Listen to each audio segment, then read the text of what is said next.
If I say World Trade Center, what is the first thing that you think of?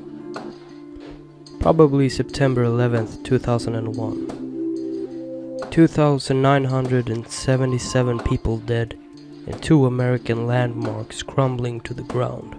The worst terrorist attack committed in modern times, I'm sure.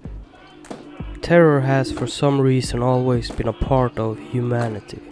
It's the worst thing you can do to someone. Terror is the purest fear there is. Terror isn't simply the act of having acid thrown in your face. It's the knowledge that at any time it's gonna happen, but you don't know when, how, or even if it's going to happen at all. It's suspense and dread. That's what terror does.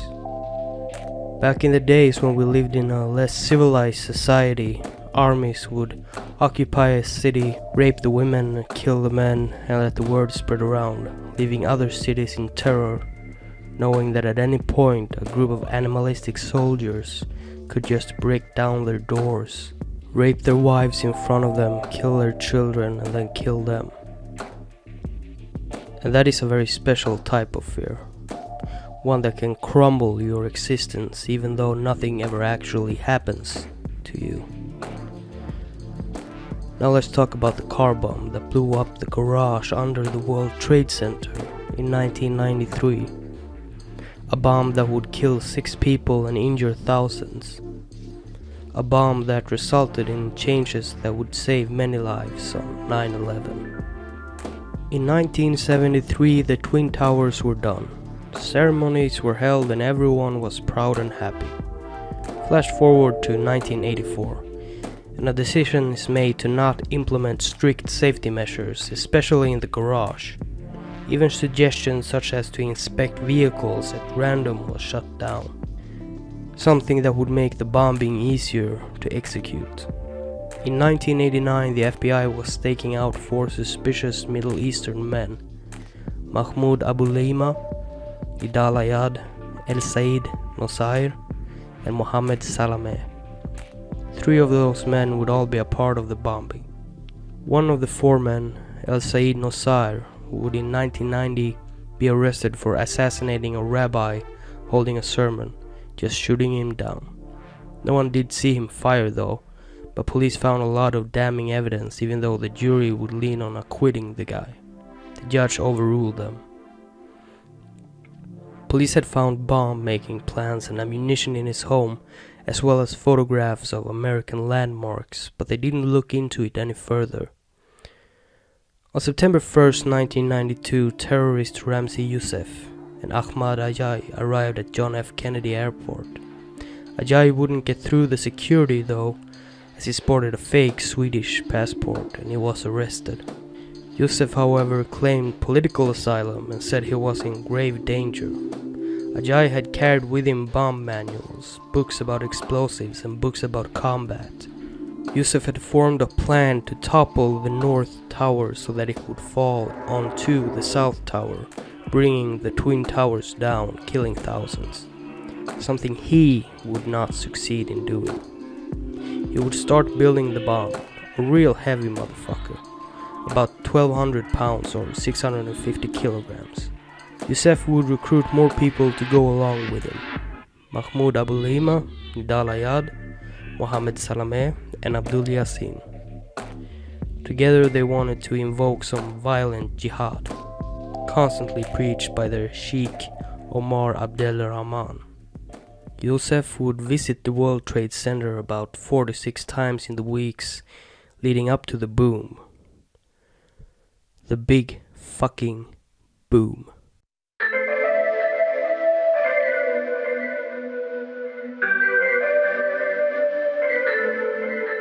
The morning of February 26, 1993 was cold. Around 20 below zero in Fahrenheit, or as us Europeans would say, 28 below zero in Celsius.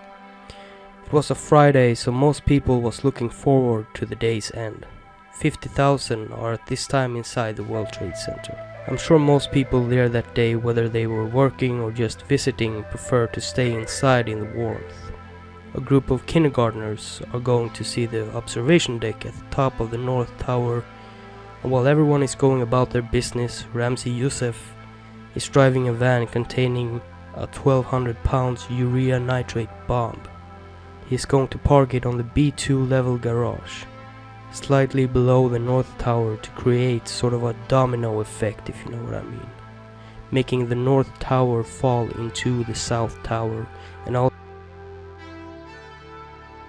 No one knows what's about to happen. Youssef drives the van into the garage, lights the fuse, and then gets into another car driven by his accomplices that had been trailing him. He knows it's game time, and he is planning to get out of America as soon as possible. But I'm pretty sure he stuck around for a little bit, just to see the devastation. Although he failed completely in his goal, the damage was still severe, and it would still change many lives. At 12:18 p.m. the bomb went off. The explosion annihilated the B2 level below ground parking garage and would open a crater 150 feet wide and several stories deep under the North Tower and Vista International Hotel, which would later collapse and be rebuilt. The bomb could be felt at the top floors of the North Tower, and it also shook surrounding buildings, leaving thousands of people confused and afraid. The bomb couldn't do what the planes would do, but it killed 6 people that was unfortunate enough to be near the bomb. The 6 people that died in the explosion that day was John DiGiovanni, Robert Kirkpatrick, Stephen Knapp, William Macco, Wilfredo Mercado, and Monica Rodriguez Smith. Monica was pregnant at the time of her death. Another 1,000 people were injured by the smoke that filled the North Tower. John DiGiovanni had lived in Long Island with his mother. He was very meticulous and worked as a salesman. He had pulled into the garage just before the bomb went off. He died at 45 years old. Robert Kirkpatrick was living in New York with his wife Evelyn. He was a skilled locksmith and overall handyman and had worked for the Port Authority as a senior structural maintenance supervisor. That year he had mentioned wanting to retire by November of 1993. Unfortunately, Robert had been on a lunch break in the World Trade Center basement when the bomb in the nearby garage exploded. He died at 61 years old. Stephen Knapp lived in Staten Island with his wife and 2 children. He liked fishing and going to the racetracks. Stephen worked as the Port Authority's chief maintenance supervisor. He was also on his lunch break in the basement when the bomb went off. He died at 47 years old. William Macco lived in New Jersey with his wife and 4 children. William had been a former Marine and now worked as an assistant chief mechanical supervisor for the World Trade Center. He was also having lunch in the basement next to the garage when the bomb exploded. He died at 57 years old. Wilfredo Mercado was born in Peru, but was now living in Brooklyn with his wife and their 2 daughters. Wilfredo held 2 jobs at the World Trade Center. On the weekdays he worked windows on the world's purchasing agent, and on the weekends he was a security guard. He had been receiving supplies in the World Trade Center basement complex when the bomb went off. He died at 37 years old. Monica Rodriguez Smith, a beautiful Ecuadorian woman, lived in Long Island with her husband Edward. She was pregnant with what would have been the couple's first child. Monica worked as a mechanical secretary for the Port Authority. It was her last day at work before her maternity leave, and she was eating lunch in the basement. We know what happened next. The bomb went off and she died. She died at 35 years old. Rescue personnel from all over responded and mobilized to help people. Firefighters nearby had felt the rumble of the bomb but thought at first that a transformer had exploded. The amazing effort by the personnel from all over the metropolitan area was at that point the largest mobilized effort in the city's history. As the smoke fills the North Tower, some people has to go upward to the roof instead of going down the stairs. Things were moving so slowly in the stairs as people evacuated, so that the security protocol would be changed after the blast for a better escape plan. something that would save a lot of lives on 9/11. Footage on the news would show people being rescued on the roof by helicopters, a rescue that was dragged out over several hours. At 1:30 p.m. the electricity is turned off at the World Trade Center, something that slows down the exit of thousands of people as they now had to evacuate and descend in the dark. Elevators also became inoperable, trapping a lot of people inside. It also shut down broadcast transmissions all over New York, as most of them used the antenna on the roof of the North Tower. Only WCBS was still on air as they had backup equipment at the Empire State Building. That same afternoon, one of the terrorists, Mohammed Salameh, went to report the van stolen. He had been at the rental agency in New Jersey 3 days earlier to rent the van that would hold the bomb. He requested a refund of $400 but was asked to produce a police report, which he agreed to come back with.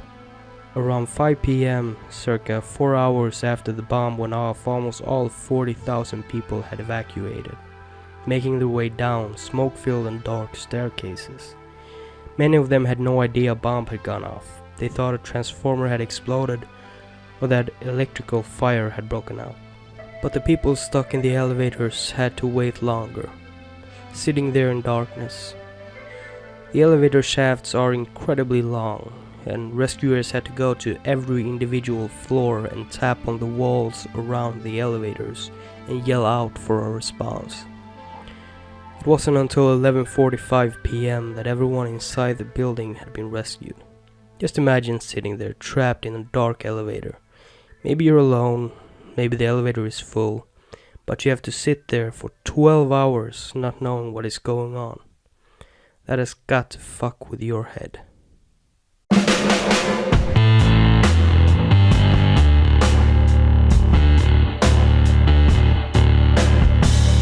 Ramzi Youssef and Ayad Ismail fled the country on the evening of the bomb. Ayad fled to Jordan and Youssef fled to Pakistan. The investigation and hunt for the terrorists caught a big break on February 28. That's when a fragment of a van was found in the rubble of the garage.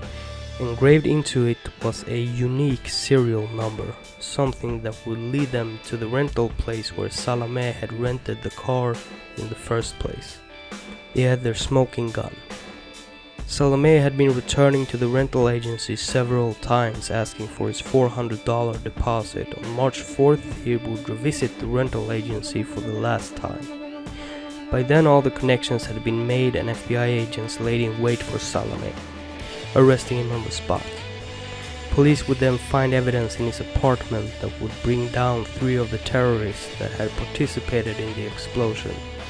First off was Ahmad Ajay, who had been arrested when he tried to enter the country with a fake passport. And then they got Nidal Ayad and Mahmoud Abu Alima. Another terrorist was arrested but let go due to lack of evidence. Abdul Yassin fled to Jordan as soon as he could, and by the time sufficient evidence to get him had been gathered, he was gone from the radar. He still hasn't been captured. A letter arrived to the New York Times in March. In it, a group calling itself the Liberation Army 5th Battalion claimed responsibility. Saliva on the letter matched the DNA of Nidal Ayad. Honestly, it kinda makes me mad he got away. I hope he died from fucking cancer in his asshole. One of the victims, Wilfredo Mercado, hadn't been found until March 15, and his wife Olga had held a vigil outside the garage every day until it was found. By April 1st, both towers had reopened and life started returning back to normal. But for the people injured and the family members of the dead, things just would never be the same, and as we know in hindsight, neither would the World Trade Center be, as it was only 8 years later that 2 planes flew into the Twin Towers, eventually collapsing them both and killing thousands. I wonder, how many people who barely survived the bombing died at 9/11? Isn't that a fucked up thought? They had been through something most of us are lucky enough to not having to experience, and they got out alive, and then 8 years later it happens again. but this time a lot more devastating. I don't know. Maybe I'm just thinking unnecessary thoughts out loud. Let's wrap this up. Ramzi Youssef was still on the run and was put onto FBI's most wanted list.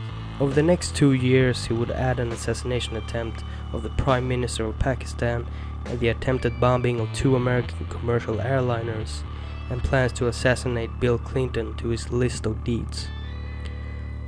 Ramzi Youssef really is a failure of a fucking human being. Nothing he ever did turned out successful for him. He tries to bring the Twin Towers down but only manages to collapse the garage and an empty hotel. Then he fails his attempts twice in a row to pull off acts of terror. I almost feel sorry for him. How fucking pathetic. Everyone involved that had been arrested to trial, and they all received a sentence of 240 years in prison. In 1994, Bill Clinton did not touch that woman's vagina. No, wait, that's not what it says, sorry. In 1994, Bill Clinton would also expand the death penalty to terrorists as the Unabomber was going haywire. Which to me as a Swede sounds weird. Isn't Democrats supposed to be against the death penalty? Anyway, let's stay away from politics. I fucking hate politics. In December of 1994, Ramzi Youssef planted a bomb on a plane from the Philippines and the bomb went off. But remembering what an incompetent man Ramzi Youssef is, the bomb only killed 1 person. Which, don't get me wrong, of course is a horrible thing, but it couldn't destroy a plane with a bomb mid-air. The plane landed. 1 person had died and 10 had been injured. In early 1995, an associate of Ramzi Youssef was staked out and Youssef was spotted. Youssef, as well as his accomplice in the bombing, Ayad Ismail, is arrested. The arresting agent reminds Youssef that the towers was still standing. And you know what Youssef said? He said they wouldn't if he had had enough money. You know what I want you to do? If you're watching this right now, comment below if you believe it could have brought them down with more money or not. I mean, he had a 1,200 pound bomb already, for fuck's sake. What is more money gonna do when your plan is shit from the start? Anyway, this is where we end this episode. The next one is going to be juicy as shit. Some real gravy, if you know what I mean. Until then, thank you for watching, and good night.